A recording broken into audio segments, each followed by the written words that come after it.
Bonjour à tous. Cette vidéo concerne la création d'une librairie de classe développée avec VB.net et dans cette série d'épisodes, ici nous sommes sur l'épisode 2 qui a pour titre Utiliser une librairie de classe VB.net avec le VBA, le Visual Basic pour application d'Excel 2007 et version supérieure. Alors de quoi s'agit-il? Il s'agit de montrer comment on fait pour ajouter une référence dans le classeur Excel, dans la partie Visual Basic Editor, comment déclarer et utiliser les fonctions de la librairie de classe, et enfin, comment créer des fonctions personnalisées Excel. Donc, je vous rappelle simplement en deux mots ce qui avait été fait dans l'épisode 1, puisque c'est important pour cet épisode 2.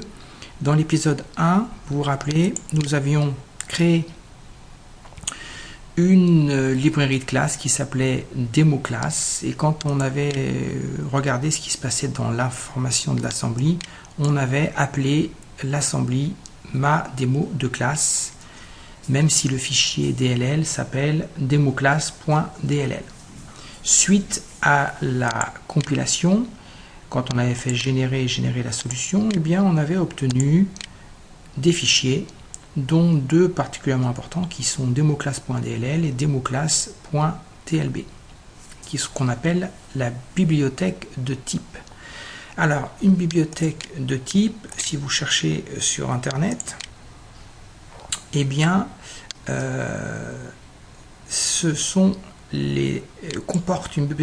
bibliothèque de type comporte les définitions des types comme Component Object Model. Donc l'ensemble, les définitions, ça veut donc dire le nom de chacune des classes, le nom de chacune des fonctions qui sont dans vos classes et les types de données qu'elles peuvent recevoir et qu'elles peuvent exporter. Donc une bibliothèque de type est aussi importante que la DLL en elle-même, puisque c'est un espèce de... La DLL, on pourrait la comparer à un téléphone, et puis la bibliothèque de type, c'est votre carnet d'adresse avec tous les numéros. Donc avoir un téléphone sans avoir un carnet d'adresse, vous voyez, c'est un peu compliqué pour appeler les gens que l'on souhaite appeler correctement par leur nom et au bon moment. Donc voilà donc pour la bibliothèque de type qui a pour extension TLB. Bibliothèque de type. Donc une fois que nous avions compilé, maintenant je vais rester sur ce classeur là qui est un classeur Excel, et puis je vais aller dans développeur Visual Basic.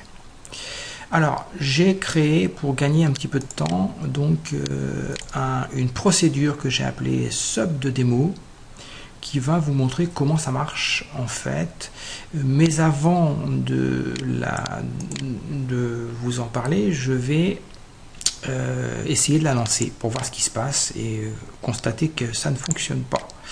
Donc j'y vais, non, ça ne fonctionne pas, puisque Microsoft Visual Basic pour application me dit qu'il y a une erreur de compilation, puisque le type défini par l'utilisateur n'est pas défini. Type défini par l'utilisateur non défini. Bon, alors, c'est-à-dire que je vais arrêter, je suis en mode debug.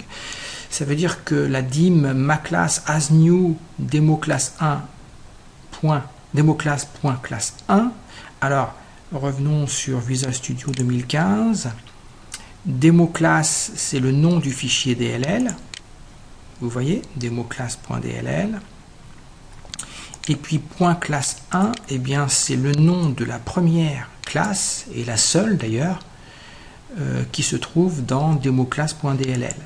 Je vous rappelle, dans l'épisode 1, on avait dit qu'on pouvait créer autant de classes que l'on voulait dans la librairie DLL, et dans chaque classe, autant de fonctions que l'on voulait également. Donc là, cette classe qui s'appelle classe 1 dans la bibliothèque democlass.dll, n'est pas reconnue dans VB, n'est pas reconnu dans VB tout simplement parce qu'on n'a pas référencé ce point .com. Alors, comment on va faire pour le référencer?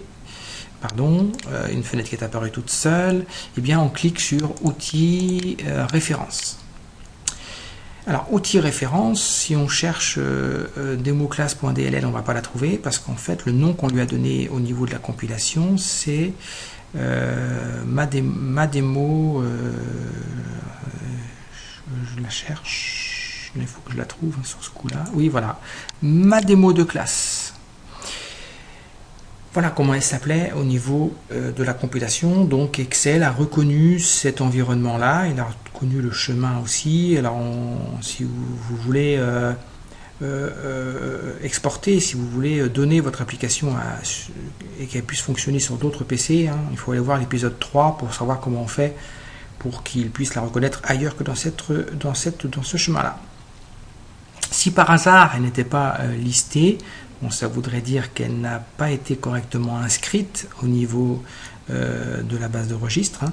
Et bien à ce moment-là, on pourrait toujours faire parcourir et aller chercher sur le disque. Moi, ça serait au travail info 1 Devadin 2005 Community, démo classe, bin, vous vous rappelez, debug, et là je cliquerai, alors pas sur la DLL, sinon on aura une erreur qui nous dira qu'elle ne reconnaît pas une référence correcte, mais sur la bibliothèque de type, donc la TLB, et on ferait ouvrir.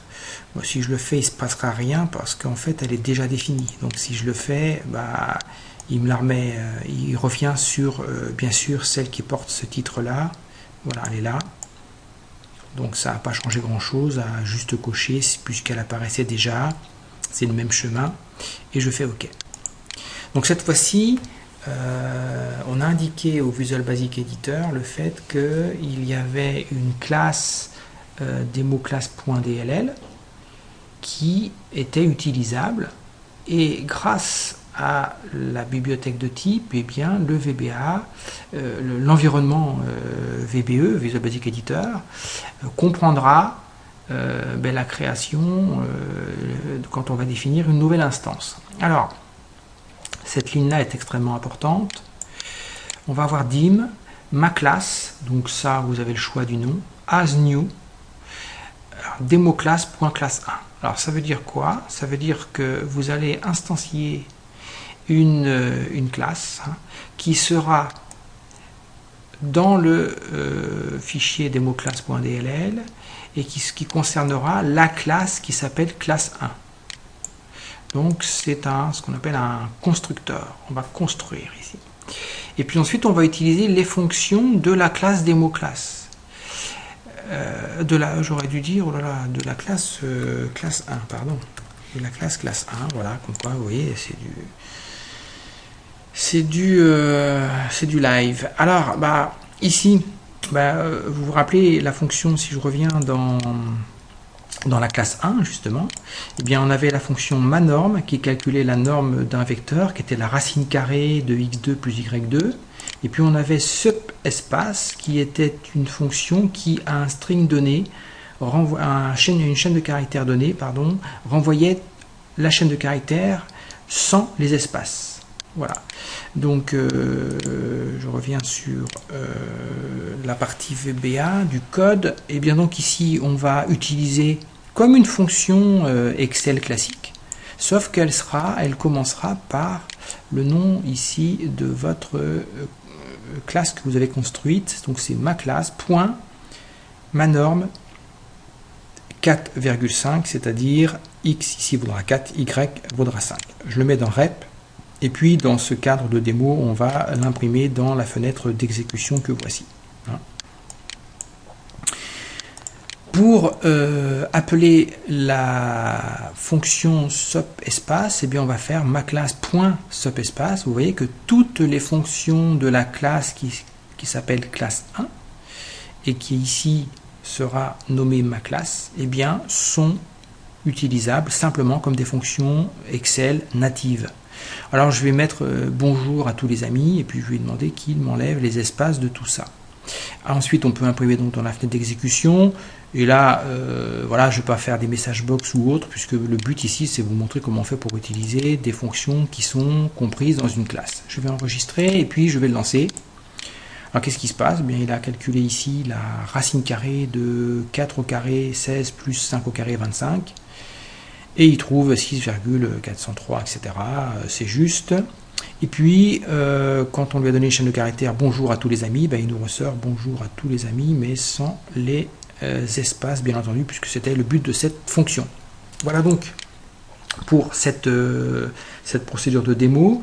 J'ai terminé ici en faisant set maClass égale nothing. C'est pour libérer la mémoire. Le constructeur ici a pris un espace mémoire. Et il est bon, quand vous terminez votre procédure, bon ici la procédure est extrêmement simple et avec peu de lignes, mais il est bon de terminer en libérant la mémoire avec cette option set myClass égale nothing. En VBNet, en VB.net, ça serait maClass égale nothing tout simplement, hein. Ou is nothing, je sais plus. Voilà sub de démo. Alors, ça, donc c'est pour au sein d'une procédure, d'un sub.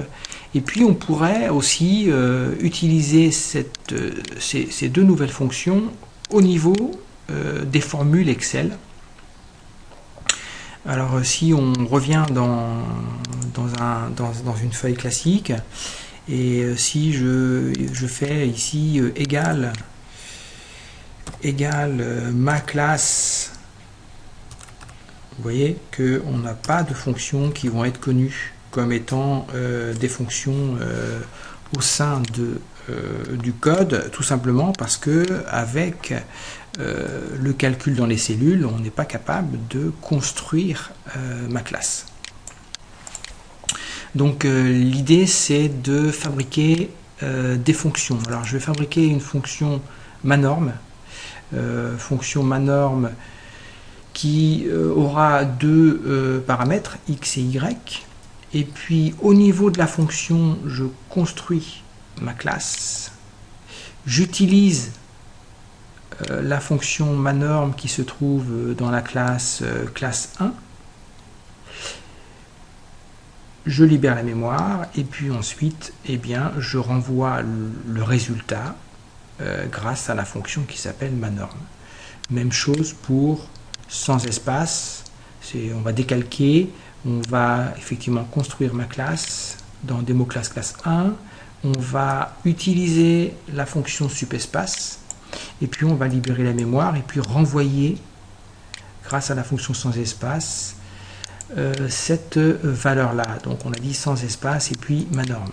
Alors allons les essayer tout de suite. On va dans la feuille Excel et puis on va saisir une formule, donc égal, je l'ai appelée manorm, c'est ça, manorm, donc elle est reconnue dans la liste des fonctions, manorm, et puis on va faire 4.5, donc attention, dans Excel c'est plus la virgule, dans Excel c'est plus comme dans le VBA à la virgule, mais le point virgule pour séparer deux valeurs, et je fais entrer. Et puis, on a la valeur 6, 403, etc. C'était bien la valeur qu'on avait tout à l'heure dans la fenêtre d'exécution sur laquelle on avait écrit avec des print. Si maintenant je veux utiliser la deuxième fonction qui s'appelait, je vous le rappelle, sans espace, eh bien, on peut aussi utiliser ici égal sans. Elle reconnaît une fonction personnalisée sans espace. Et puis, je vais mettre sans espace hello pour hello, voici l'épisode 2.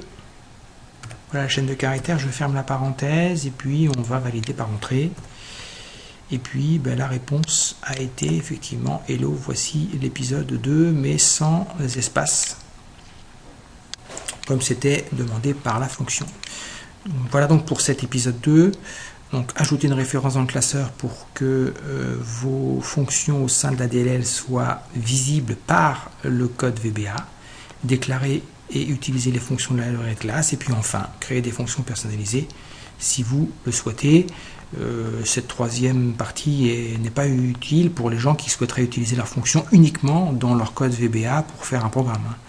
Là, quand on crée des fonctions, c'est pour que vos fonctions de la librairie soient utilisables au sein de la, au sein de la, des cellules de calcul au niveau des feuilles donc de calcul d'Excel. Voilà pour cet épisode 2. Je vous souhaite à tous une très bonne journée et je vous dis à très bientôt. Au revoir.